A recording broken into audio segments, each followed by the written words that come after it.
돌아가신 아버지를 대신해 제가 사과드리겠습니다. 아버지 대신 제가 속죄하겠습니다. 안중근의 아들 안중생은 이토 히로부미의 아들 이토 분키치에게 이렇게 얘기합니다. 민족의 영웅 독립운동가 안중근 이사의 아들은 어떻게, 왜 이런 말을 하게 되었을까요?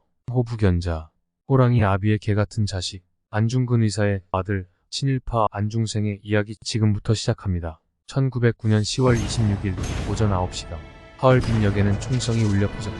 민족의 원흉 이토 히로부미를 저격한 안중근. 그는 현장에서 체포되어 일본에 의해 사형 선고를 받고 이듬해 1910년 3월 26일 위순 감옥에서 순국하게 된다. 그 후 한일병합 조약이 체결되면서 조선은 일본의 식민지 통치가 이루어졌고 안중근은 역사의 뒤안길로 사라진다. 역사 속에서 드러나지 않았던 남겨진 안중근 가족들의 삶은 어땠을까? 안중근의 가족은 배우자 김아려, 장남 안분도, 차남 안준생, 딸 안현생. 장남인 안분도는 길을 가다 모르는 행인이 준 과자를 먹고 복통을 일으킨 뒤 어린 나이로 사망한다. 이는 일본 밀정에 의한 독살이었다. 어린 시절 안준생은 누나 안현생, 엄마 김아려와 함께 상해 일대를 떠돌며 힘겹게 살아간다. 아버지 안중근의 순국 이후 끊임없는 일제의 탄압과 감시는 남겨진 안중근 가족들에겐 영원히 벗어날 수 없는 족쇄가 되었고, 그로 인해 항상 헐벗고 굶주릴 수밖에 없었다. 안중생은 나이 30이 되어서도 일제의 탄압으로 직장을 구할 수 없어 힘겨운 삶을 이어갔다. 당시 누구도 독립군 장군 안중근의 유가족을 돌보지 않았다. 그러던 어느 날 안중생은 일본 경찰에 의해 당시 조선 총독이었던 미나미 지로와 이토 히로부미의 아들 이토 분치키 앞에 불려오게 되었고, 거기서 변절과 사죄를 강요받게 된다. 안중생은 갈등했다. 거절은 죽음을 뜻했다. 민족의 영웅 아버지처럼 나라를 위해 목숨을 던질 것이냐, 남겨진 가족을 생각하여 목숨을 부지할 것이냐. 안중생은 선택했다. 1939년 10월 15일 이토 히로부미 사망 30주기에 맞추어 그를 기리기 위해 세워진 방문사라는 절에 안중생이 나타났다. 그곳에는 이미 수많은 사람들이 진짜 민족의 영웅 안중근의 친아들이 아버지를 대신해 이토 히로부미에게 개처럼 엎드릴 것인가를 두고 의심을 하며 모여 있었다. 조선 총독부 외사부장 마스자와 다스오와 함께 온 안중생은 이토 히로부미의 영전에 향을 피우고 방문사의 주지가 준비한 안중근 의사의 위패를 모신 뒤 추선과 법요를 거행했다. 결국 안중생은 이토 히로부미의 영혼을 기리기 위해 만들어진 방문사를 방문해서 자기 아버지 안중근이 이토 히로부미를 암살한 일은 잘못이었다며 사죄한 것이다. 이 방문으로 경성일보에서는 망부의 사죄는 보국의 정성으로 이토 영전의 고개 숙이다. 운명의 아들 안중생이라는 제목으로 기사를 사진과 함께 1939년 10월 16일 조간으로 내보내게 된다. 일본 전역으로 대서특필한 것이다. 그리고 1939년 10월 17일 안중생은 이토 히로부미의 아들 이토 분키치와 함께 다시 방문사에 방문하여 이토 히로부미의 영전 앞에서 아버지를 대신해 깊이 사과드린달라며 사죄하고, 이에 당신의 아버지도 지금은 부처가 돼 하늘에 있기 때문에 사과는 필요 없다고 이토 분키치는 화답한다. 이후 안중생은 일본에 충성을 약속했고 조선과 일본은 하나라는 내선일체의 선전용 도구로 이용되었다. 안중생은 방문사의 수치스러운 일을 마치고 다시 상해로 돌아왔으며 변절의 대가로 가족을 지키며 살아갈 수 있었다. 이러한 안중생의 친일행위에 조선인들의 분노는 클 수밖에 없었는데 민족 지도자 백범 김구 역시 이에 분노했고 그건도 서슴지 않았다고 한다.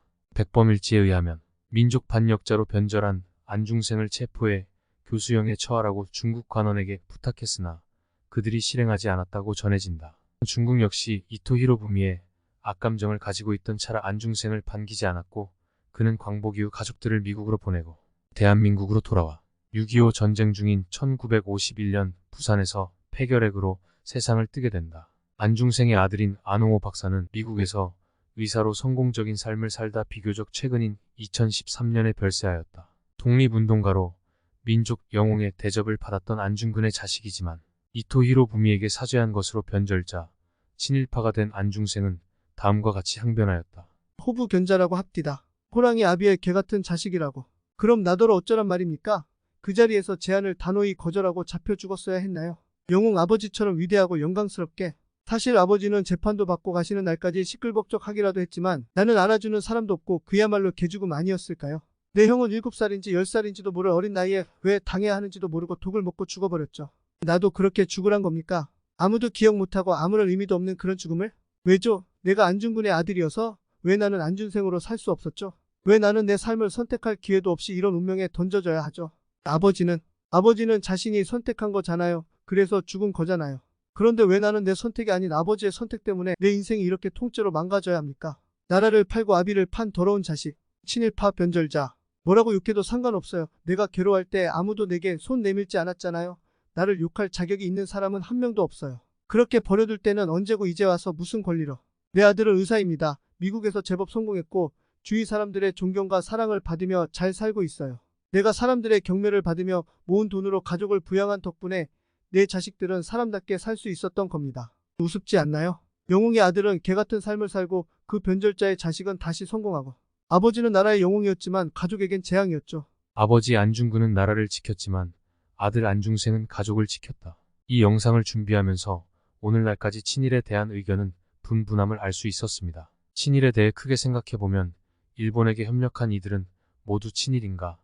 라는 상당히 어려운 문제에 봉착함을 알 수 있습니다. 그렇게 넓게 보면 당시 한반도에 살았던 모든 조선인은 친일파가 되기 때문입니다. 물론 이건 너무 광의적인 개념으로 분명 문제가 있습니다. 굳이 예를 드는 것은 그만큼 친일에 대한 정의가 생각만큼 쉽지가 않다는 것입니다. 친일 행위에 대한 과거사 정리는 분명히 이루어져야 합니다. 그 시대는 어쩔 수 없이 일제에 협력한 사람도 있고 적극적인 입장에서 일제에 빌부터 민족을 팔아넘긴 이들도 있습니다. 따라서 이에 대해선 사회정의 차원에서라도 정리가 되어야만 합니다. 안타깝게도 아직까지 국내에선 친일에 대한 개념이 완벽히 사회적 합의를 도출하지 못한 상태로 볼 수 있다는 점입니다. 여러분들은 어디까지가 친일인가에 대해 명쾌한 답변을 할 수 있나요? 오늘 영상은 여기까지입니다. 여러분들의 좋아요와 구독은 영상 제작에 많은 도움이 됩니다.